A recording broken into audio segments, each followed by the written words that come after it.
Hello everyone, I welcome you all to today's session on 20G question specifically curated from Hindu as well as Indian Express। तो पहले question पढ़िएगा फिर इनको solve करिएगा। Slides के ऊपर पे आपको ये क्वेश्चंस भी मिल जाते हैं तो उनको वहां आप रियल टाइम के अंदर में सॉल्व करके अपनी रैंकिंग्स भी चेक कर सकते हैं। ओके, पहले क्वेश्चन पे आते हैं। With supreme court case struck down section 66A of the IT act as unconstitutional. तो सुप्रीम कोर्ट का कौन सा वो पर्टिकुलर केस है जिसके अंदर में 66A को स्ट्रक डाउन कर दिया गया था? तो वो पर्टिकुलर केस है आपका Shreya Singhal versus union of India. So first का करेक्ट आंसर हो जाएगा सी। सेकेंड पे आते हैं, which act governs the rights of person with disabilities in India. कौन सा लॉ है जो इंडिया में rights of person with disability को गवर्न करता है? तो करंट जो पर्टिकुलर एक्ट है वो 2016 में फ्रेम किया गया था और वो आपका ऑप्शन ए में है, rights of person with disabilities act 2016 जो गवर्न करता है डिसेबिलिटीज को। सो सेकंड का आंसर हो जाएगा ए।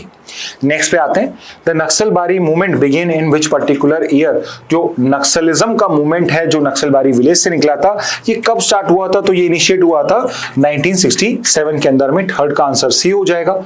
फोर्थ पे आते हैं, Naxalbari uprising took place in which Indian state. तो नक्सलबारी विलेज जो है जहां से नक्सलिज्म इनिशिएट हुआ था वो किस स्टेट के अंदर में है? तो वो है आपका वेस्ट बंगाल के अंदर में। फोर्थ का आंसर है डी। फिफ्थ पे आते हैं, who is considered the founder या founders of the Naxalite movement. So जो ये तीन पर्सन आपको दिख रहे हैं, Charu Majumdar, Jangal Santhal, Kanu Sanyal, all three are basically members और फाउंडर्स ऑफ नक्सलाइट मूवमेंट। तो करेक्ट आंसर हो जाएगा ऑल ऑफ द अबव या all of these three. Okay, fifth का सी हो जाएगा। सिक्स पे आते हैं, Naxal affected areas in India are commonly refer to as. जहां पे नक्सलिज्म ज्यादा होता है उन एरियाज को क्या कहा जाता है? उनको हमने नाम दिया था रेड कॉरिडोर। तो अगर आप यहां पे ऑप्शन ए देखोगे तो that is the correct answer. Six का ए हो जाएगा। सेवेंथ आते हैं, which state has the highest number of Naxal affected district. कौन सी वो स्टेट है इंडिया की करंटली जिसके अंदर में आपके सबसे ज्यादा आपके नक्सल अफेक्टेड डिस्ट्रिक्ट होंगे, यानी जहां सबसे ज्यादा नक्सलिज्म है?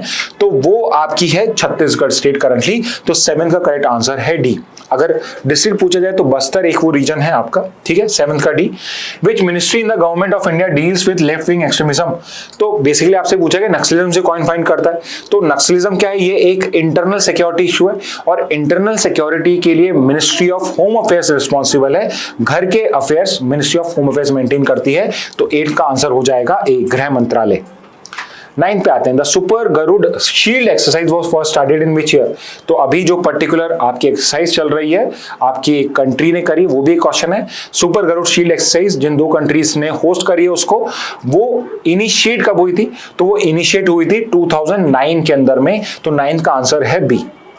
10 देखते हैं, which two countries cohosted the super Garuda shield exercise. तो कौन सी दो कंट्रीज हैं जो को होस्ट कर रही हैं? सो इट इज को hosted by USA and your Indonesia.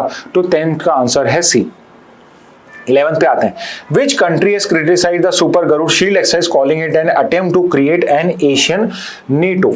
Okay, अब देखिए ये क्वेश्चन मेरे को अच्छे से याद है, मैंने न्यूज़ एनालिसिस में डिस्कस नहीं करा, ये डायरेक्ट क्वेश्चन नहीं। और यहां पे I would want you to be smart, ठीक है। अब सुपर गरुड़ जो पर्टिकुलर एक्सरसाइज है, if you know most of the details about it, you know this कि ये इंडोनेशिया और यूएस ने करी है और मेजरली एक नेवल एक्सरसाइज है। और इंडोनेशिया एक साउथ ईस्ट एशियन कंट्री है एंड वी नो दिस कि इंडोनेशिया के किस कंट्री से इश्यूज हैं। वी नो दिस उसके नॉर्थ कोरिया, म्यांमार या रशिया के साथ में नेवल इश्यूज तो नहीं है बिकॉज ये बहुत फार ऑफ है। और एक कंट्री है जिसके उस रीजन में हर कंट्री के साथ में आपके डिस्प्यूट्स हैं। And at the same time Asian NATO word use करना ये बेसिकली चाइना करता है। तो चाइना कई बार आपको इन टाइप के ऑर्गेनाइजेशंस को, क्वाड को भी वो एशियन नेटो का ही नाम दे देता है। तो यहां पर भी it is not, I wouldn't say कि चाइना कोई बहुत ही ज्यादा इनोवेटिव है। तो एशियन नेटो या क्वाड नेटो इस टाइप के वो वर्ड्स यूज करता है और यहां पर भी इसका करेक्ट आंसर ए, चाइना ही हो जाएगा। तो अगेन हमेशा याद रखना, क्वेश्चन को देख के कभी भी ये मत सोच लेना ये तो मैं जानता ही नहीं हूं या जानती ही नहीं हूं तो आंसर कैसे करूंगा। तो यहां पे आपको ये समझना है कि बहुत बार आप लॉजिक से स्मार्टली अपनी नॉलेज को यूज करके भी आंसर कर सकते हैं। 11th का आंसर है ए, ठीक है। नेक्स्ट है Indus water treaty sign in which year. अब यहां लॉजिक नहीं लगेगा, यहां पे आपको एग्जैक्टली पता होना चाहिए। तो आई एक्सपेक्ट दिस कि आपको ये तो रटे हुए होने चाहिए। इंडस वाटर ट्रीटी कब साइन हुई थी? ये हुई थी साइन 1960 में। तो मुझे कमेंट बॉक्स में बताइए कि कौन से दो लीडर्स हैं जिन्होंने इंडस वाटर ट्रीटी को साइन किया था। 12th का आंसर है बी। नेक्स्ट पे आते हैं, under the Indus water treaty India received exclusive rights over which particular river. तो इंडस वाटर ट्रीटी के अंदर में इंडिया को कौन सी पर्टिकुलर रिवर्स के लिए यहाँ पे एक्सक्लूसिव राइट्स मिले थे? तो वो मिले थे आरबीएस रिवर के लिए। और अगर आपको याद करना हो तो पाकिस्तान रिवर है आईसीजे और इंडियन रिवर है आरबीएस। तो यहां देखोगे रावी, ब्यास और सतलुज। तो 13 का आंसर हो जाएगा B. The permanent Indus commission consist of what? तो हमने ये भी पढ़ा है आज पीआईसी क्या होता है। बेसिकली हमने एक इंडस कमीशन बनाया था, एक कमिश्नर इंडिया से होता है, एक कमीशन पाकिस्तान का होता है, और जितना भी डेटा एक्सचेंजेस होते हैं, आपके कोई डिस्प्यूट यहाँ पे अगर आपको उसको रिजॉल्व करना है तो उसका जो फर्स्ट स्टेप होता है वो पीआईसी ही होता है। और कोई फ्लड वार्निंग भी दी जाती थी तो वो पीआईसी के थ्रू ही दी जाती थी। तो इसके अंदर में कौन इन्वॉल्व होता है? 1 कमिश्नर फ्रॉम ईच कंट्री। तो 14 का आंसर हो जाएगा डी। नेक्स्ट पे आते हैं, river Tawi is a tributary of which particular river? तो जो तावी है जो जम्मू कश्मीर से ओरिजिनेट होती है, ये किस पर्टिकुलर रिवर की ट्रिब्यूटरी है? So it is a tributary of Chenab river. तो 15 का आंसर हो जाएगा ए। नेक्स्ट पे आते हैं, India suspended data sharing under the IWT after which April 2025 event? कौन से पर्टिकुलर इवेंट के बाद में इंडिया ने वाटर शेयरिंग, डेटा शेयरिंग को यहां पे आपका सस्पेंड कर दिया था? तो हमारे अगेंस्ट में जो ये पहलगाम अटैक हुआ था उसके बाद में हमने डिसाइड करा था। आपको कंफ्यूज करने के लिए मैंने यहाँ पे ऑपरेशन सिंदूर भी एक ऑप्शन रखा है, but it was not operation Sindoor.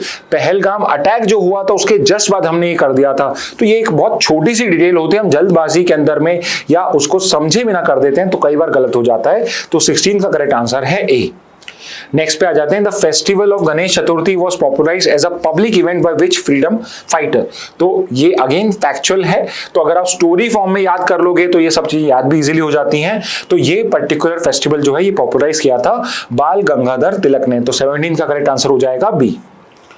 Which of the following is not one of the GST rates currently in use?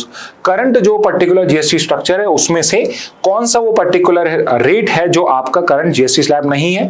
So we know this कि 5%, 12%, 18% आर 3 स्लैब, 9% कोई स्लैब नहीं होता है। यस, 18% में सीजीएसटी और आपका एसजीएसटी होता है, वो 99% होता है, but 9% is not a slab. तो आपका करेक्ट आंसर 18 का तो हो जाएगा ए। तो आप मुझे बताइए, अपार्ट फ्रॉम 5%, 18% और 12% which is the 4th GST slab rate, इसके अलावा अगर आप मुझे बता सकते हैं कि what is the GST rate for Boolean और ज्वेलरी, जो स्पेशल रेट्स होती है वो कहां से कहां तक होती है, उसका रेंज क्या है? 18 का आंसर है ए। 19 पे आते हैं, under the propose structure which slab is introduce for sin luxury goods. अब पूछा गया है कि जो प्रपोज स्ट्रक्चर है उसके अंदर में सिन गुड्स के लिए क्या रिकमेंडेड है? तो उसके लिए करंटली तो है 28% और रिकमेंडेड है अब 40%। तो 19 का करेक्ट आंसर हो जाएगा ए। फाइनली लास्ट देख लेते हैं, currently which slab contributes over 2/3 of GST revenue? तो ये भी आज हमने डिस्कस करा है, आपने अगर वो देखा है न्यूज़ एनालिसिस तो ही आप इसको कर सकते हैं। तो करंटली जो पर्टिकुलर स्लैब, कौन सा वो रेट है जिसके अंदर में हमें हमारी गवर्नमेंट को 2/3 जीएसटी रेवेन्यू मिलता है, वो कौन सा है? तो वो है out of this 4 the 18% slab rate. जो हमारी प्रपोज रेट्स हैं 5 और 18%, उसके अंदर में अभी करंटली भी 18% है, और जब हम 12 और 28 को मर्ज कर देंगे तो पॉसिबली बहुत सारा जो पर्टिकुलर जीएसटी रेवेन्यू होगा वो 18% में भी आएगा। और इसका एक फायदा ये होगा कि विद टाइम हम 5% के पर्टिकुलर फिगर को भी रिमूव कर सकते हैं। Either we would exempt all the essential goods और बाकी के जो गुड्स हैं उनको हम 18 की कैटेगरी में ही पुट कर देंगे। सो 20 का करेक्ट आंसर हो जाएगा ऑप्शन डी।